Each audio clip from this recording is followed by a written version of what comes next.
Welcome to Justice Trek. My name is Ted Kilvington, and this is an audio and video log that journeys through comic book history as I discuss individual comic book stories of Star Trek, the Justice Society, and the world's greatest superheroes, the Justice League of America. Justice Trek is the only show devoted to the entirety of these great comic book series, from the 1940 debut of the JSA, the launch of the JLA and Star Trek comic books in the 1960s, and right up to comics hot off today's shelves. This show will impact you in 5, 4, 3, 2, 1.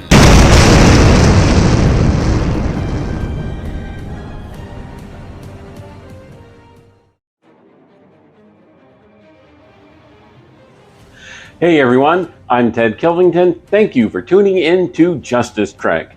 This is episode 11, where I will be covering Justice League of America number 159 from 1980. And with me today, I will have a very special guest, Mr. Thomas Ross Aitken of the Stop Let's Team Up podcast. He'll be joining me in a bit, but for right now, I am just thank you, Ross, for participating in this coverage of this great comic. This great comic, I read at the time when it came out in 1978. It features not only the Justice League, but also the Justice Society. As you may recall, I love the JLA and I love the JSA. But this year, they also have some very special guests. World War I German fighter pilot Rittmeister Hans von Hammer, the enemy ace, the Old West bounty hunter Jonah Hex, the U.S. Revolutionary War warrior Miss Liberty, the 17th century English privateer known as the Black Pirate, and the 8th century Norse warrior known as the Viking Prince. I have 2 copies of the story. I do have the original. This is not the one I bought at the time. The one I bought at the time did not survive into my teen years. But I also have another copy of the story in the Crisis on Infinite Earths box set. Also available for your viewing and listening pleasure are previous shows, such as last week's episode 9, which was a massive 4-part episode where I covered 1978's Showcase number 100, which was the comic that inspired Marv Wolfman to write the 1985 Crisis on Infinite Earths crossover event. Let's see, episode 9 was is available both as the separate 4 parts, or there's a playlist where you can watch all 4 in one sitting, if you choose to do so.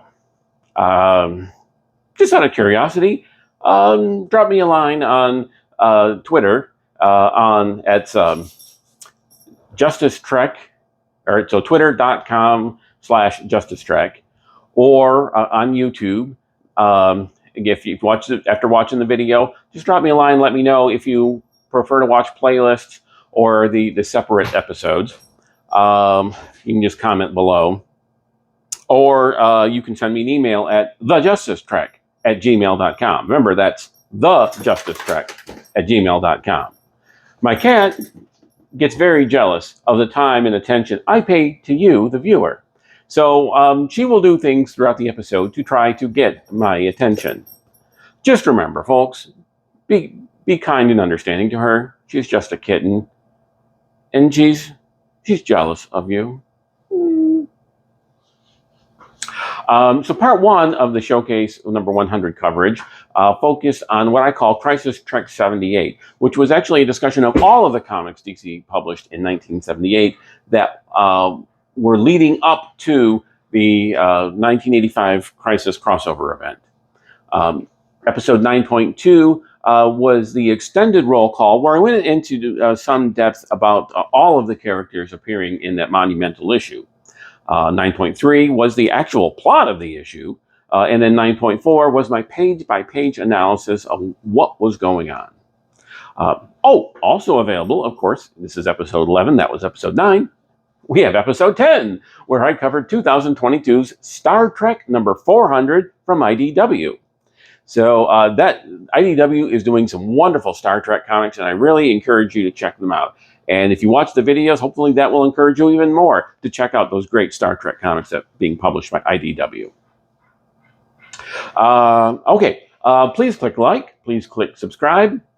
Let's get on with the show.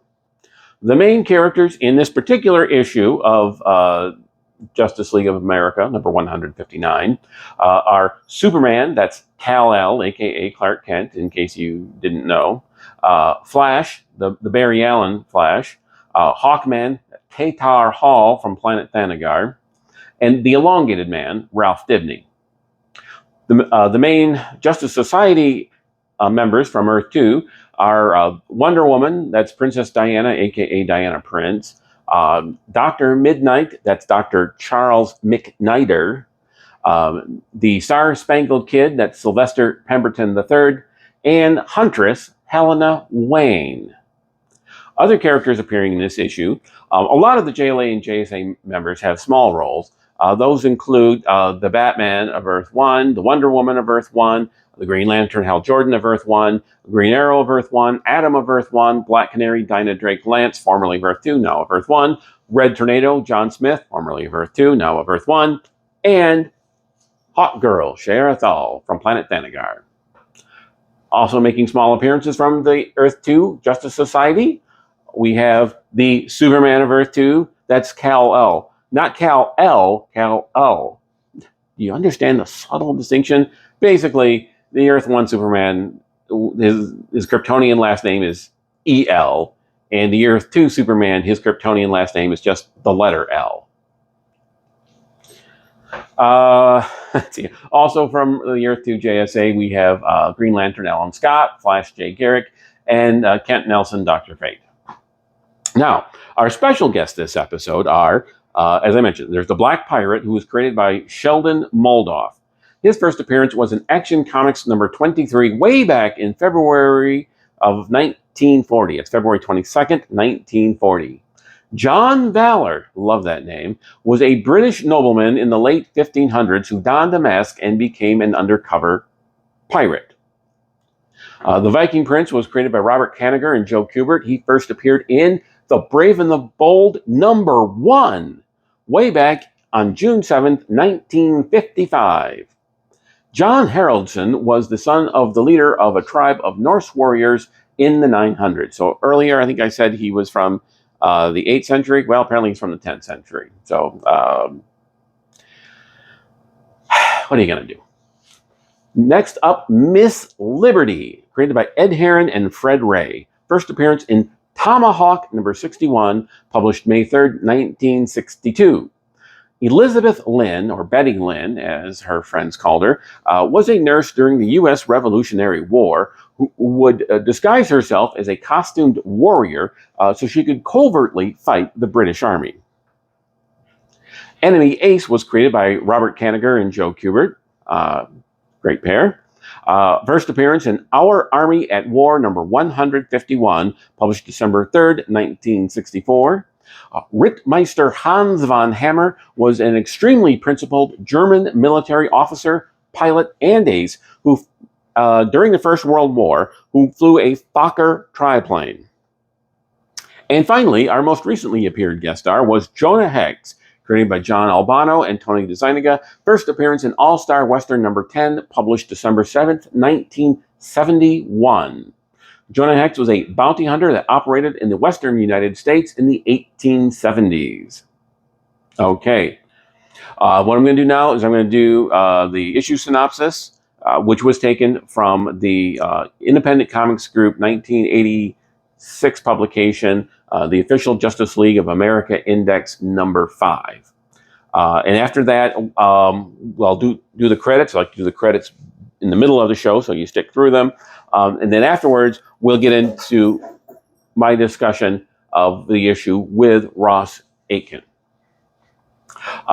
Justice League of America number 159 was published July 7th, 1978, with an October cover date and a 50-cent cover price. The story was titled Crisis from Yesterday. So I love it when the the JLA JSA team-ups would have the word crisis in the title. And of course, all of the different Earth crises was another thing that, of course, that inspired the Crisis on Infinite Earth event.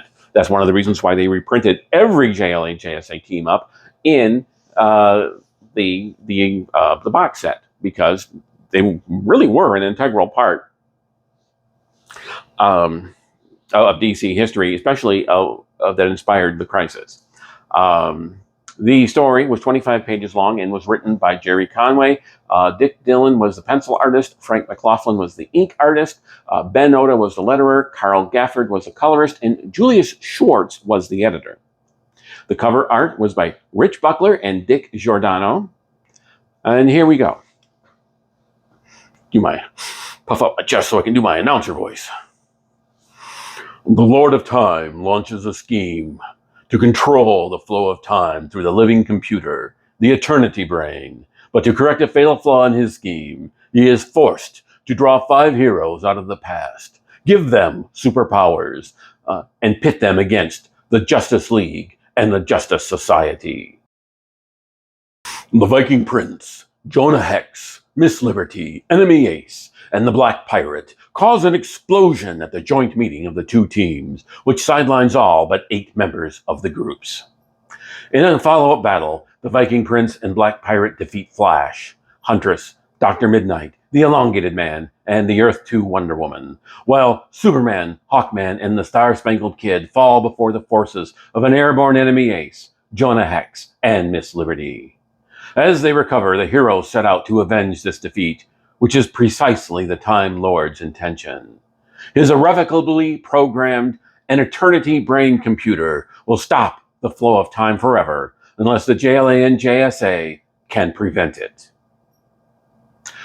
Okay, so when we come back, after the credits, we'll do my Skype recording with Thomas Ross Aitken. He goes by Ross, but on the screen it'll say Thomas Aitken. So you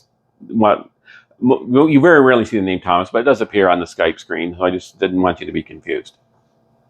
I'll save your confusion for me. I'll be plenty confusing enough for everyone. Now, another thing I got to tell you is I was simultaneously recording my conversation with Ross, both on Skype and on my phone. So I have the full conversation. However, what I didn't realize was it wasn't until about a minute into my Skype conversation that I realized that even though it was going, it wasn't recording. So I hit recording at that time. So the first minute of my conversation with Ross will actually be from the camera. So you'll have an image of me, not in these clothes. I actually recorded it a couple days ago, and I believe it or not, I've changed my clothes in the last couple days. When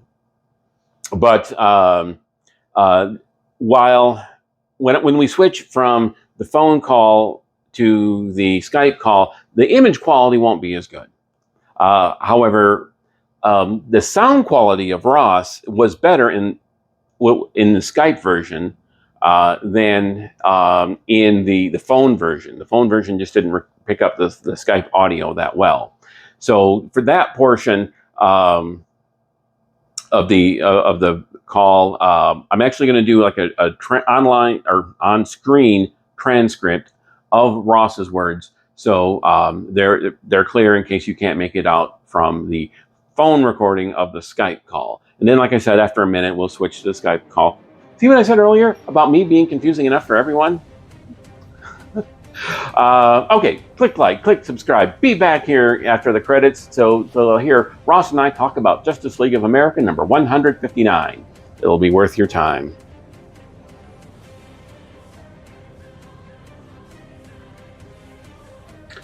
If you have questions or comments, please feel free to send them to me on Twitter under the handle @JusticeTrek or via email at thejusticetrek@gmail.com.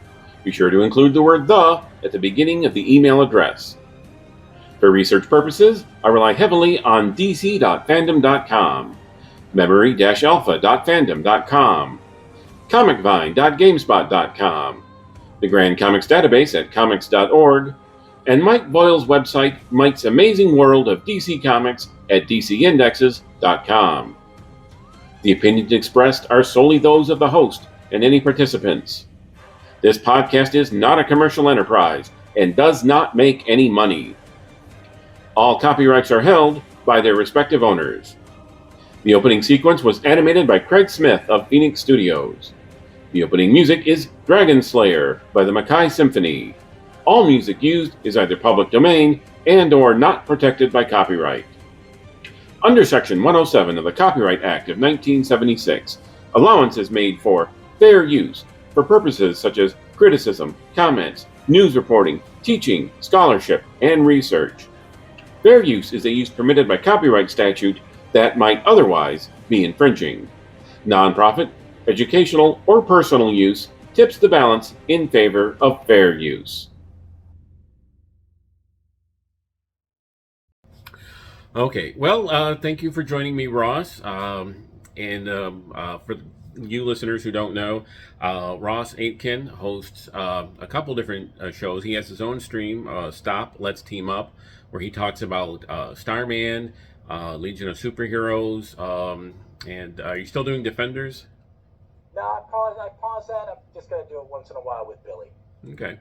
And you do other topics too. I know I was on one of your episodes where we talked about the pre-crisis Justice League lineup. And so, speaking of pre-crisis Justice League, today's episode we will be covering 1978's Justice League of America number 159. And it is the first of a two-part Justice League Justice Society team-up.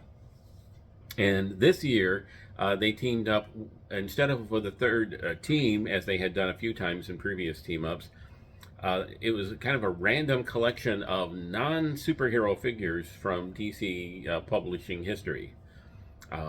We had the Viking Prince. I was not familiar with the Viking Prince before this issue. How about you?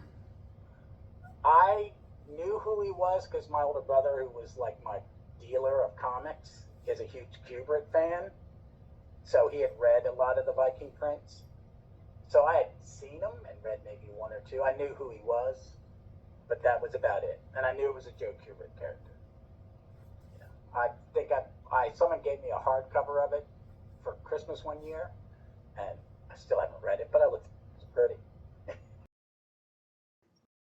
Before we get any further into characters, I just want to mention that I first read this issue when it came out in the summer of '78. How about you? Same, yeah. This was kind of like, the first Justice League I read was 100. That's about when I started reading comics, which is 75, I guess. And so I read these, and especially the JSA ones, because that was a big deal. It was every summer, every June or July, you got an issue or two issues with them teaming up, and sometimes with another group of heroes or, stuff like that. So yeah, I may not have read the issues between them, but these were the ones that I kind of, when my brother said the JSA team up's out, it's like, okay, give it to me. And I went off in the other room and read them. So. Yeah. I was always a big JLA JSA fan. In fact, let me show you a little bit of my passion. I actually had a JLA JSA vanity plate. Oh, that's cool. It's very cool. So, which was fine, but my wife wanted to get one more work related, so we changed it. But of course, I kept the plate. I wasn't going to get rid of that. Oh, that's cool. But that's a neat thing to have. So these other characters that were in this issue, there was Jonah Hex, and I was only 9 at this time, so most of these characters were new to me. I think I'd seen him in Jonah Hex in a few house ads, but I'd never had read one of his stories before. I read a bunch of those. My brother had them, and I read them. I kind of liked him as a character. Unlike other Western, because a lot of 50s and 60s Western is this really kind of sanitized version of the West, where everybody, no one's dirty, You know, everybody's in a crisp, clean cowboy suit that's a little ornate, Right, and I kind of right. liked him, and I did like him as a character, and I'd like was it Tom DeZuniga did a lot of the art, I think. I kind of liked him. I liked the art in it, so. Yeah. And then there was Miss Liberty, and she originally appeared in the Tomahawk series. Yeah.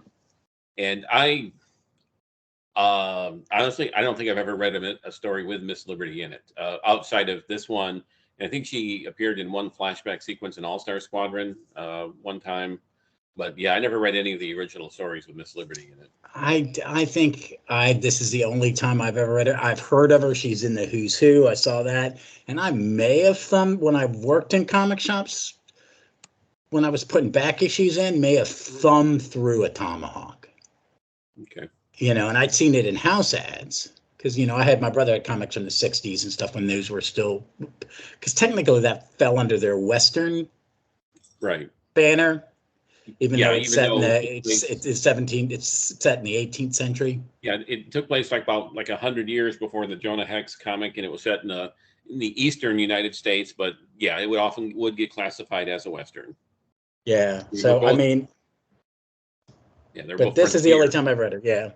Yeah. Then there was the Black Pirate. Again, this was new to me. Yeah, I think I've read more of him. Is he he's the pirate in Starman, in Jack Knight Starman, who is haunting Jack or assisting Jack. And that's it. And I've seen, those I've flipped through and I've seen it, it's kind of like going through my brother's collection is, but that was about it. And then finally, we have Enemy Ace. Are you familiar with him at all? Yeah, those I liked. That was he's another Kubrick character that Joe Kubrick drew a lot, and I did like those. It's one of he's very much like the Phantom Eagle in Marvel, Yes. Who I discovered first in one of those Marvel soup specials that had like the Black Knight reprint and it had a Phantom Eagle reprint and stuff like that. It might have been. There's a specific one, Marvel Super, the same magazine that had the introduced Guardians of the Galaxy was also a reprint book, and would have maybe there's a Black Knight story in it, and I think he was Phantom Eagle as the backup. But the Enemy Ace, I read a bunch of those because my brother always had them, and I thought he was a cool character. Him and Balloon Buster, who I'm surprised was not in this lineup. Yeah, I'm guessing that these were just characters that writer Jerry Conway really loved, and he had just taken over Justice League with issue 151, so he'd been on the book for less than a year, and I think he just wanted to take the opportunity to use some of the old DC characters he loved. I haven't heard any backstory about the creation of this, but that's my take on it. Is he just? Yeah. I think at this point, Friedrich didn't have he would just have the two teams when he was writing it, and Denny when they were writing the team ups. It was only just the two teams.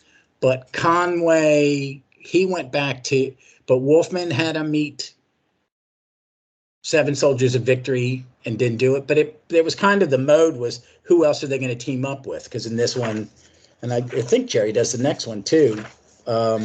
Yeah, he does the next several years. He actually had like a 5 or 6 year run on the book. Yeah, and I think he does Shazam Family, and then he does something else. He liked to bring in a third group of heroes. Except for, no, he doesn't do it in the Death of Mr. Terrific, and that's about the only one of his that he is like that. Then I guess. Yeah, and it's also that was back during a time when the page count in Justice League was down to 17 pages, so it was also the shortest team up he ever wrote, JSA team up in terms of page count. So I'm guessing he just decided, since he had the fewest amount of pages to work with, he didn't think there was enough space to introduce even more characters. Yeah, and that story works so much on its own. It is. I mean, I covered it on. Did I cover it on Fantastic Comic Fan show, or was it on my show? We've guessed it on each other so much I forget whose show it was for. But that's a classic. I think, to be honest, I don't think I've reread this one in 30 years. Long time. I haven't done a Justice League reread like from front to back in a long time. And when I've gone back to read them, because I've got the Crisis trades, the thin ones, and I think when I've wanted to read one, I've just jumped to one that I'm more, I remember better or I liked better. So I haven't really revisited this one. It was kind of interesting because it's a very, it's 70s, late 70s comics are very different than more recent ones, and post-Crisis. And I like it. I mean, that's a good thing. But I just hadn't read this one in a while. Yeah. I read this, as I said, when it came out, and I read it again probably 20 years ago, give or take a few years. And then the third time would be just now. I read the first issue 2 nights ago, and then I read the second part last night. But I actually had a couple copies of this when I was a kid, because I had both the regular one I bought, and then one time my mom was at the grocery store, and I got some of the she got me like a 3-pack of Whitman variants. So I had both the regular newsstand and Whitman versions of this at one point. Now I only have the newsstand version. I forgot about that. I love those Whitman bags. My mom was feeling generous, or I was being exceptionally annoying, and she needed me to be quiet on the ride home from the grocery store. I got one. Here, just read them. Oh yeah. And that was one of those things I know when I was a kid is my mom sometimes would think I was too bookish and too housebound. And so when she would say, go play with the neighbor kids, and neighbor kids and I would get together and we soap windows, or you knock on people's doors and run away, just kind of, stupid kid stuff. My mom thought that was inappropriate. So usually she was content with me staying home and reading comics. Yeah, my mom was good about us being, and almost all my siblings are good, at least the younger 4, there are a lot of us. We're pretty good. We're pretty voracious readers.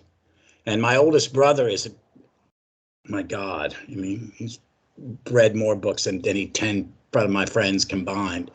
So that's his gift, his books, and comics and stuff like that. So he was kind of like, he gave me the set of Riverworld novels by a writer named Philip A. Farmer. Maybe a little too early for me as a kid, because there's some sex and violence in it. But I still have those, because he turned me on to comics or certain things. So my mom liked that we read, because there were 6 of us, and it was like, good. They're focused on something else, and they're not tearing up the house. Yeah. Yeah. But we were also ones that at 9 o'clock in the morning, she took our cereal bowls, whether we were done or not, and said, get out, and then locked the door. Go somewhere else, not here. I've got things to do. So, but yeah, she wanted to, but I would take a bunch of, I kept comics, not stash, but we had a little sun porch, and I would go back there with some comics, and just, if I didn't want to go hang out. And I would read these over and over again, because my brother is meticulous about keeping stuff in order. So I'd pull them out and reread and reread. Okay. Now the Justice League lineup for this issue is a fairly standard one. We had Superman, Flash, Hawkman, and Elongated Man. Mm-hmm. And Elongated Man didn't appear in a lot of the team ups. I know he appeared in the 72 one where they teamed up with the 7 Soldiers, and that was actually just before he joined. Yeah, he wasn't a member yet. He was one of the guests, like Metamorpho and yes. But Phantom Stranger is a member. At this point, yes. Yes. At the time of this issue, yes. Yeah, between the 72 and 73 crossovers or team ups, they both Len Wein had Elongated Man, Red Tornado, and Phantom Stranger all join. We had all three of them join in between those two JLA JSA team ups. And so Elongated Man was also in the 73, but I don't think he appeared in any other team up besides this one. I could be wrong. Yeah, I was kind of surprised to see him and Sylvester, Star Spangled Kid. Because I was like, wow, I don't remember him being in any of these team ups other than being a Seven Soldier. Right. Yeah, and I'm pretty sure this was the only time he was a Seven Soldier. It was one of the things that they tried to do with these team ups is they would always try and put the most recently joined member in that year's team up. But even though the Star Spangled Kid joined the Justice Society back in '76 when they revived the All-Star Comics book, he never actually appeared in one of the team ups until '78. Yeah, and this is Huntress's first too, correct? Correct. No, she had just appeared a few months earlier. So, and then a Wonder Woman of Earth 2, she was in a lot of these team ups, and as was Dr. Midnight. Yeah, I think, didn't they kind of keep her in? She was, once they moved Black Canary over, if they wanted a female Justice Society member, she was the only option. And Diana wasn't, for a chunk of these, wasn't an active Justice Leaguer, or the JLA version of Wonder Woman wasn't an active member for a big chunk. Because she was gone for, what, 4 or 5 years? Yeah, I know the whole reason that they brought Black Canary into the League back in '69 was basically as a replacement for the Diana Prince Wonder Woman when she left to become a spy, a powerless spy. And she eventually rejoined the team I don't think she actually fully rejoined. They did that whole 12 Labors storyline. So she don't think she fully rejoined until like 75 or 76. That sounds about right. Because when I started reading, she wasn't a member, and it was a couple of years before she was, because I wasn't that bad. I knew who Wonder Woman was, but I didn't read any Wonder Woman comics. So my only context for her until much later is Justice League. Yeah. There was one detail about the two different Wonder Women that appear in this team up that I appreciated, was that even though at this time their uniforms were pretty much identical, I liked how they gave the Earth 2 Wonder Woman more curly hair, whereas the Earth 1 Wonder Woman was drawn with straight hair. Yeah, I think, and this is me being, having older parents and watching a lot of old movies with them, is I think it's very much a 1940s hairstyle, like you would see Rita Hayworth, or a movie star where it's a little curly on top and it's got some shape in the back but it's open to the face. But, you could put any 40s movie star, Barbara Stanwyck or somebody, would have that style of haircut. It is definitely not a modern hairstyle. And right. I do like that that's how they do it. And sometimes they would put her in the Spanx, didn't her shorts go further down? They weren't like a bikini bottom. Yeah, they're more like biker shorts. Yeah, okay. So is she wearing those in this, or is she wearing, I don't think so. No, she's not. So, but that was, that's because I had to, when I'm looking at the group shot where they're at the dinner in the club, I was having to go, okay, that's Earth 2, that's Earth 1. And I wanted to say that Superman and who's ever standing next to him at that dinner, the Earth 2 Superman, I think was added after the fact. He's standing behind the World War II Wonder Woman. Let me pull out this issue. And it just looks really like he was added by the inker. Yeah, it looks like he's actually standing in front of, I think, one of the Wonder Women. Yeah. In the initial drawing, it's not close up, but it's like, so here's Superman and one of the Wonder Women here, and then like down here's one of the other Wonder Women, and they look similar enough here that I couldn't honestly tell which Wonder Woman it was. Yeah, but I knew that isn't the one at the top. That's supposed to be Earth 2, isn't it? And Well, definitely, this is the Earth 2 Superman. Definitely, you can tell because he has vibranium temples. Oh, okay, but it just looks like he's inserted. Like that's not drawn by Dylan. Honestly, you are correct. It definitely does not look like the same drawing, Dylan's drawing style, and he. I had just read a couple months before this. They did the wedding of the Earth 2 Superman and the Earth 2 Lois in an issue of Action Comics, and Okay, I was kind of disappointed in this story that the Earth 2 Superman appeared, but only basically as a background character. I don't think he had any dialogue, and he was one of the characters that was knocked out when the historical heroes attacked. Yeah, I was, and I'm like, why did you insert them? I mean, because a lot of the other guests at the dinner that don't play an active part in the adventure have some dialogue, and there are others that don't have any dialogue, but it's like he's in that one panel, and then not until you see him unconscious, I think in the next issue. Yeah, there was a hospital scene in part 2 where they had all of the JLA and JSA heroes that were knocked unconscious, and he was one of them. They had like this big hospital room with like 20 beds, and he was in one of them. Yeah. I don't think I've seen a hospital room in real life with that many beds, except for when I was in an Air Force hospital.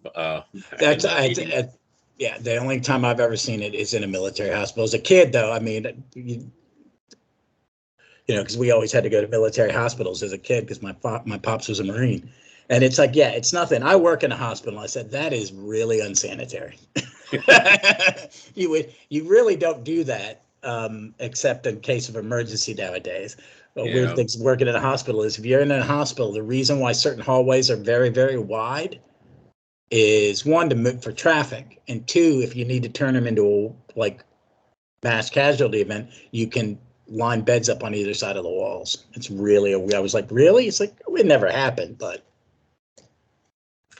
right. I joined the Air Force right out of high school, and I actually graduated because of the way my birthday fell. I was actually 17. I had to get special permission from my parents to join, and I turned 18 while I was in medic school. I made the mistake of not choosing a job before I joined. And after one day on the rifle range, they decided to make me a medic so I could, keep me away from rifles. I did not enjoy working in the medical field. And my, 4 years as an Air Force medic definitely showed me what line of work I did not want to go into. Yeah, I get that. Yeah. The way I put it is the miracle of birth wears off real fast once you have to clean up after it. Yeah, I've worked at the hospital I work at now for 20 years, but in a lot of capacities. Like when my first job was, I ran the coffee shop. And I had a nurse, because you are so good with the patients' families and everything. If you thought about becoming a nurse, and I went, nope, one reason, other people's poo, not doing it. I can't, and I'm squeamish, nope. So when I was little, if I had to be in the hospital, I would get a little faint. My mom was like, what's wrong? It's like, I don't like being here. Because I had to be in the hospital a couple times when I was a kid for surgeries and stuff. So it was, I'm one of those kids that got hit with a jart. So, whoa. but I did like that they showed it was a big party in this one, and I do like I like that they pare it down to 4 or 5 members for a lineup. I think it makes it easier for storytelling. There is a formula to these stories that this one definitely follows to the letter. And I don't think it's a bad thing. I just think it's a part of the way comics stories were told back then. They were still emulating some of the older, right? How you tell a big team up. Yeah, and of course, one of the things that they like to do was mix up the membership. So you might have like a JLA, one JLA JSA member go off and do one thing, and then a different pair of JLA and JSA members would go off and do something else. They'd have these separate missions, and of course they would all come together at the end. But it was part of the point was to get some a pairing of characters that you didn't normally see together. Yeah, and I think it works in this one. I mean, because there's something about the old JLA, like in this one, is the bulk of the book is carried by the guest stars. Because Yes, and which is good, because I'm assuming that Conway and whoever the editor at this point was were like going, JLA readers may not know these characters. right. I just looked it up. The editor was Julia Schwartz. Yeah. I certainly did not know those characters. My first time for all 5 of the historical ones, and some of them, like Miss Liberty, Bear, and even Black Pirate. They made some appearances, but not a lot before or after. But Jonah Hex, of course, I think this was the first time he traveled through time, but it will definitely not be his last. Oh, no. Was it Hex right before Crisis, or is it after Crisis? It started actually in the middle of Crisis. I'm not sure canonically where it was, but definitely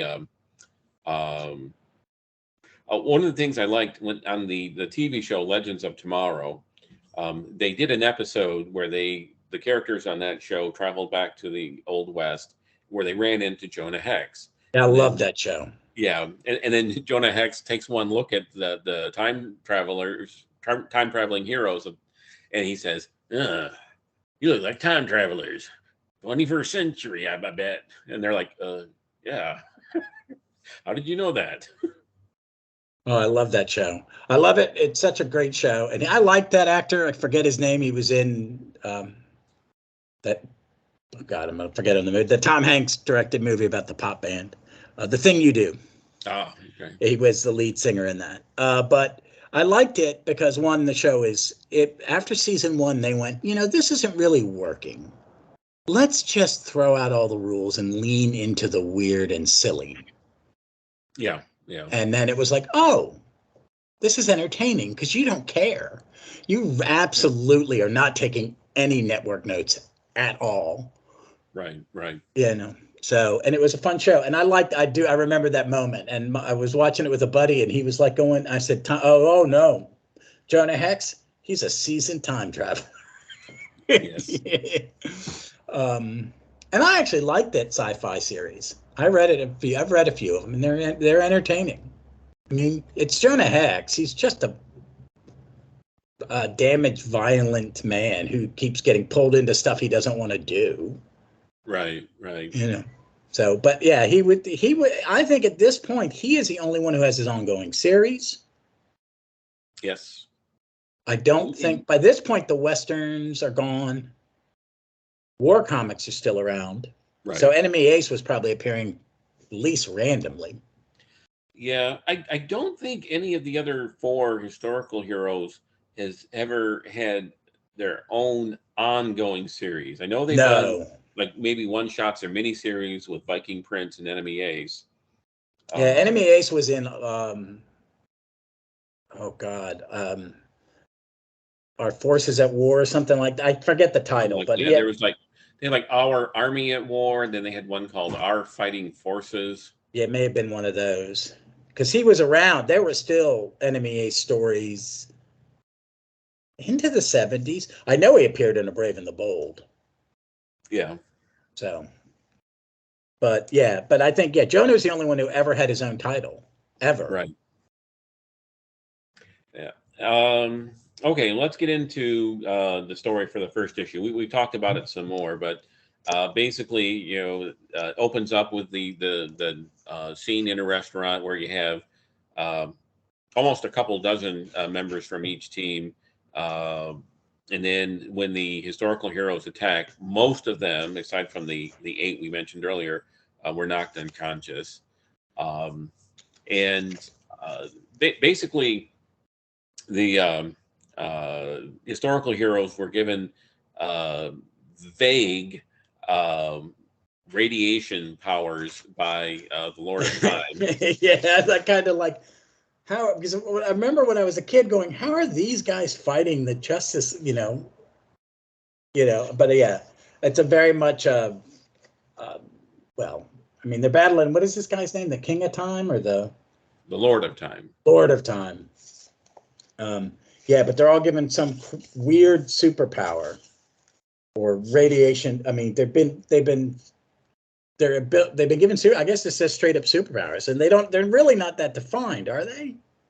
No, they're pretty vague. I mean, Jonah Hex was using his guns, and Enemy Ace was using the guns on his triplane, and the Black Pirate had his sword, and looks like Viking Prince had like an axe of some kind. And while they knocked a lot of people unconscious, I don't think they ever drew blood, which is like, yeah, generally if you're fighting in an axe fight, blood will be drawn. Or you just dropped a building on 24 people that, Right.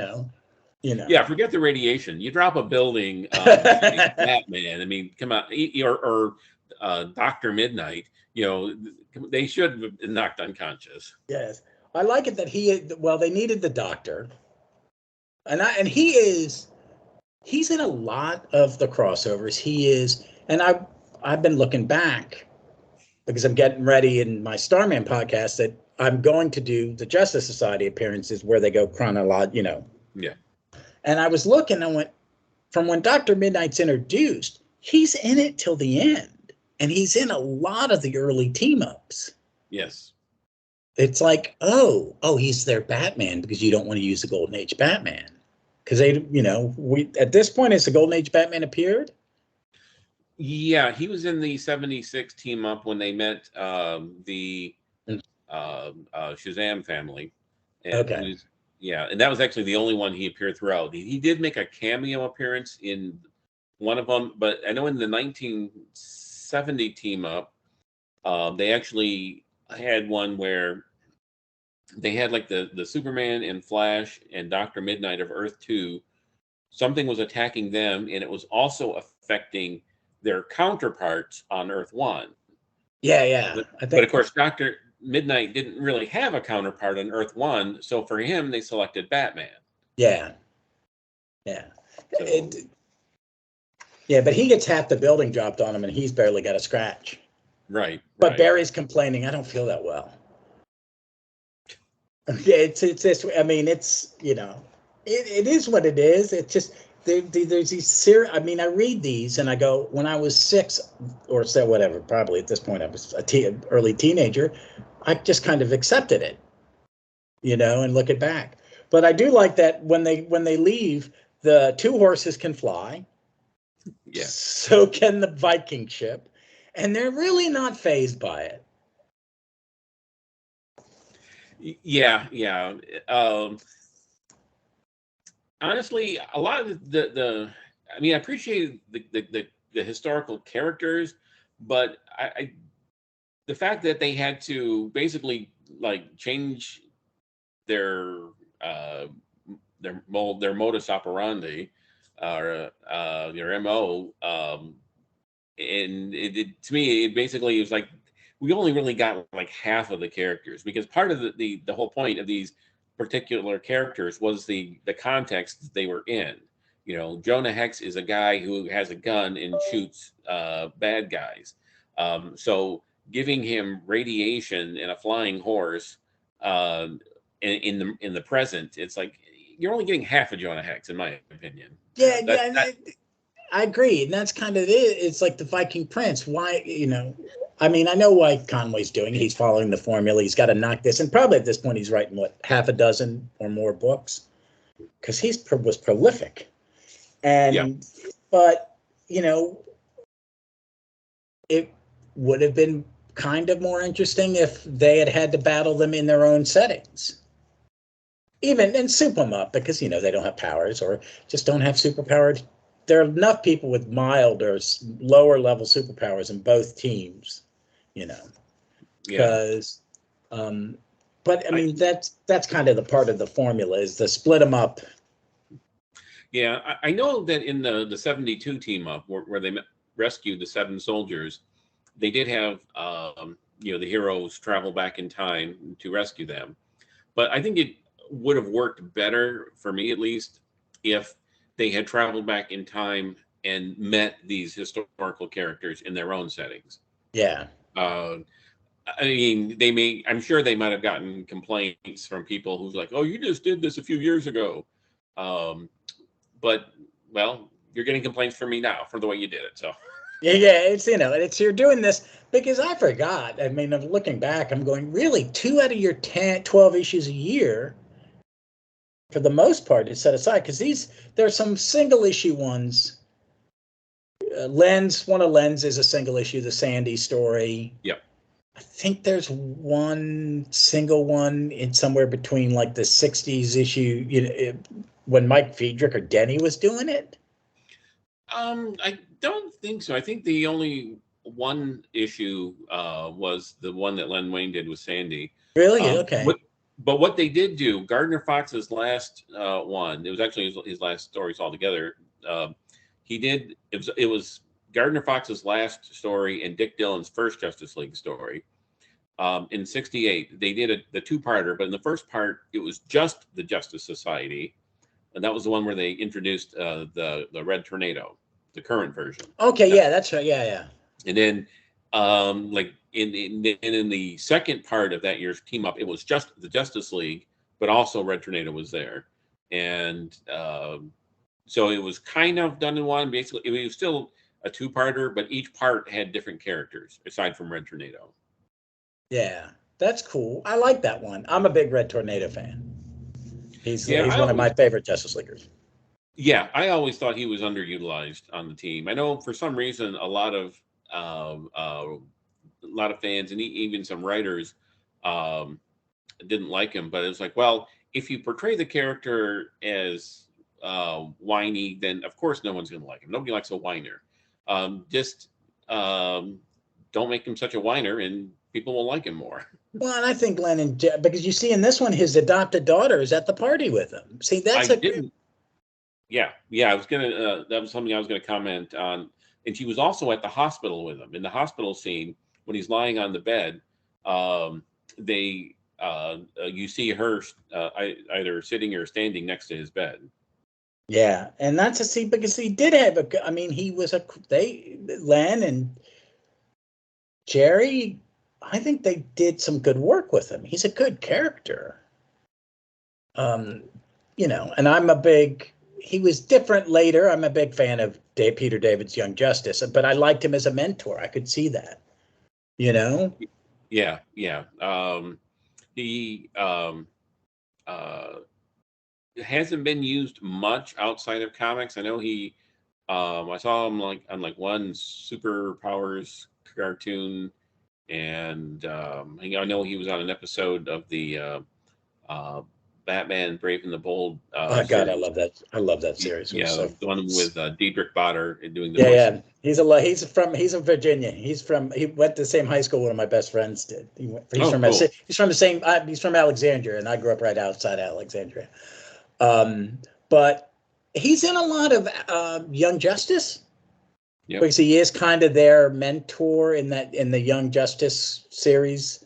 That is, I really like it, but it's really a very kind of dark, deep show. It's not just a single one and done. You're reading a long novel. So it gets really dark, but he's their mentor early on.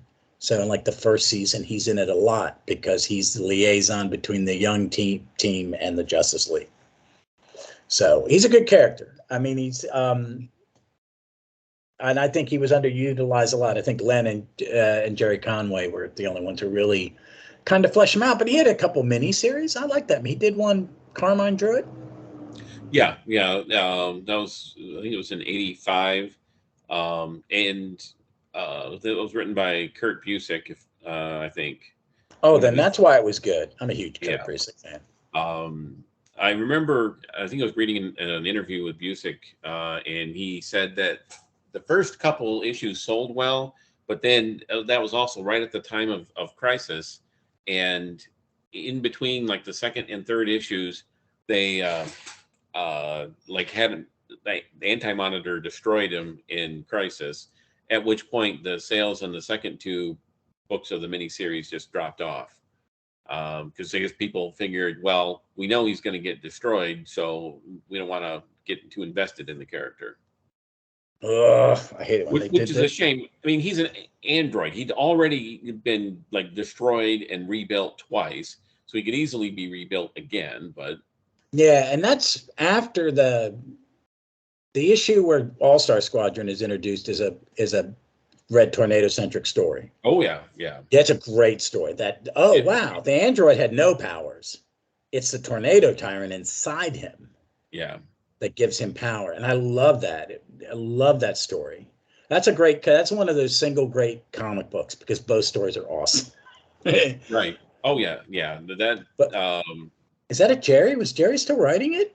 Oh yeah, he wrote. Okay. He started with 151, and he went through past 200.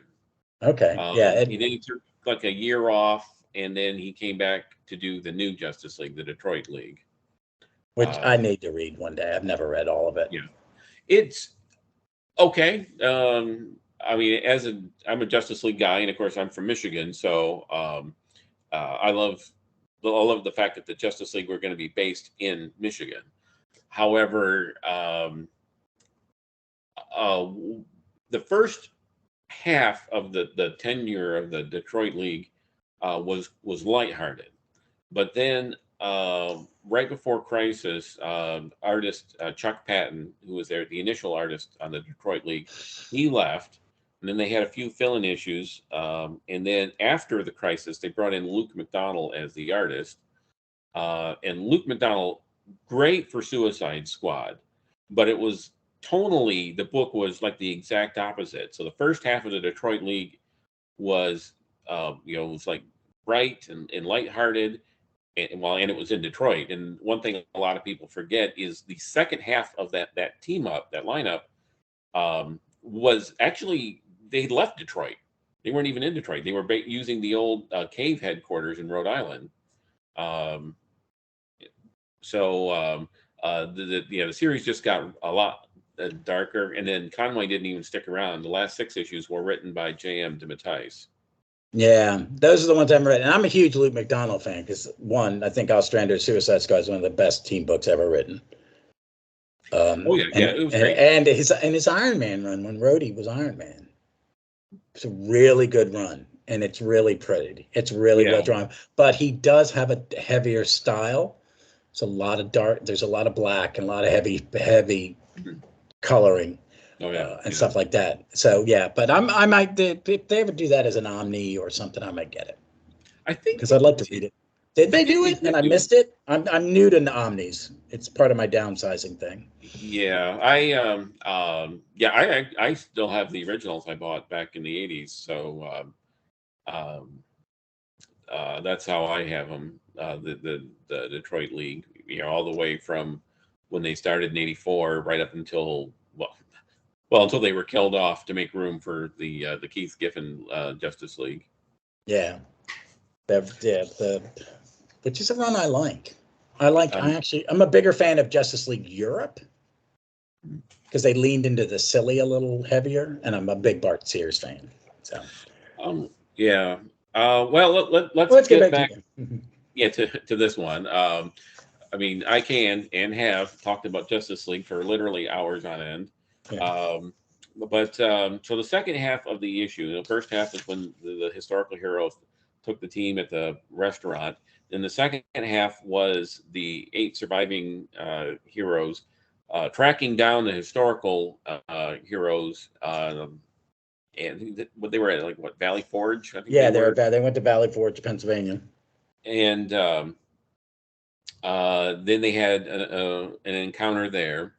And the historical heroes just beat the crap out of the JLA and JSA members. So, and at the end of the issue, the historical heroes left off, and they just left the, the superheroes there to, lying beaten and battered in Valley Forge. Yeah, and they're teleported by the Lord of Time, right? In his big giant brain. Yes. Because he has a big giant brain computer, which I think is kind of cool. Yeah. The MacGuffin of the story was basically, the Lord of Time. He created this eternity brain, this supercomputer, and then he told the computer he wanted to have the computer shut down the flow of time so the Lord of Time could better steal and loot and pillage from different time eras. But then he didn't realize that once time was stopped, it couldn't be restarted. But also that the eternity brain couldn't, once he accepted the command to stop the flow of time, for some reason he wouldn't accept a counter command to not stop the flow of time. Mm-hmm. And that was, to me, one of probably the biggest story flaw right there. It was like, really, you didn't, because they had an AI, that a personality, and it's like, if you can tell someone, hey, I need you to do something tomorrow, and then in a couple hours, when you realize that would be a very bad thing, you should be able to say, hey, that thing tomorrow, don't do that. It's. I just think that was a weak point in the story. Yeah, it is, because it all comes up in the last 2 pages, and you're like going, is that just so this can be another 17 pages? Kind of the thing. Yeah, it seemed a little prescient. I have a buddy who does a lot of computer work, and we were having a heated conversation about AI. And this kind of, when I read it, I went, oh, it's like, what's that, with Facebook's GT chat or whatever? Oh, Yeah. wait a minute, it's gone out of control. It just, Yeah. so. Yeah, I remember a few years ago when they came out with the Will Smith I, Robot movie. Yeah. And, and of course it was based on the classic Isaac Asimov book. And in there, they're like, ooh, one of the laws of robotics is robots can't kill people. So the robot can't possibly be the murderer. In which I'm like, okay, robots would do whatever they're programmed to do. So if a human programmed a robot and said, don't ever kill a human, then they wouldn't kill a human. But if a human programmed a robot to go out and kill humans, it would do that. Yeah. Well, and that's kind of what in the book, I, Robot, it is someone has fiddled with the robots, because the law is that you have to have the 3 rows of robotics. I will not harm a human. I will, by inaction, not harm a human. I will, by whatever, not harm a human. Yeah. Because that was part of me and my buddy's conversation, is like, oh no, you'd have to program it in, because you would want to program it in to let it remember it's a machine and a tool, not a, don't want to give a computer free reign. Right. So I think it's kind of like, I think Conway, it really felt to me is like, you didn't have a cliffhanger. Yeah, and I remember at the time I was talking about this comic with a friend of mine, and I just mentioned, oh boy, I can't wait for part 2, and he's like, part 2? What do you mean?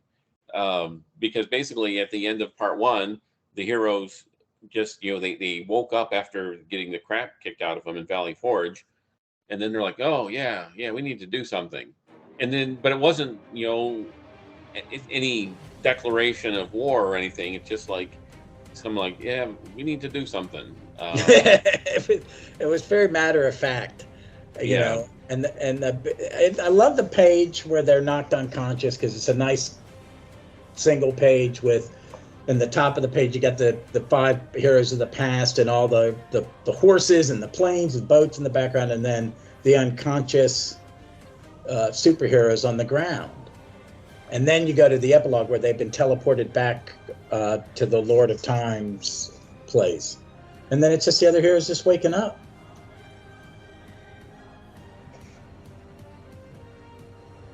So it was kind of, I just thought the ending was a little off, but I do like that page. Okay, folks, I hope you enjoyed my conversation with Ross. We had a blast talking, and of course, what we did is we talked about both parts of that year's JLA JSA team up. So to hear the second part of our discussion, come back for episode 13, available next Friday. Also, in between, on episode 12, so my next episode will be covering 1980s Star Trek number 4 from Marvel Comics. Just remember, of course, I've got all the other shows that are available. I hope you like what you hear. If you do, click subscribe. Thanks for tuning in. Come back for future discussions and keep on Justice Trekking.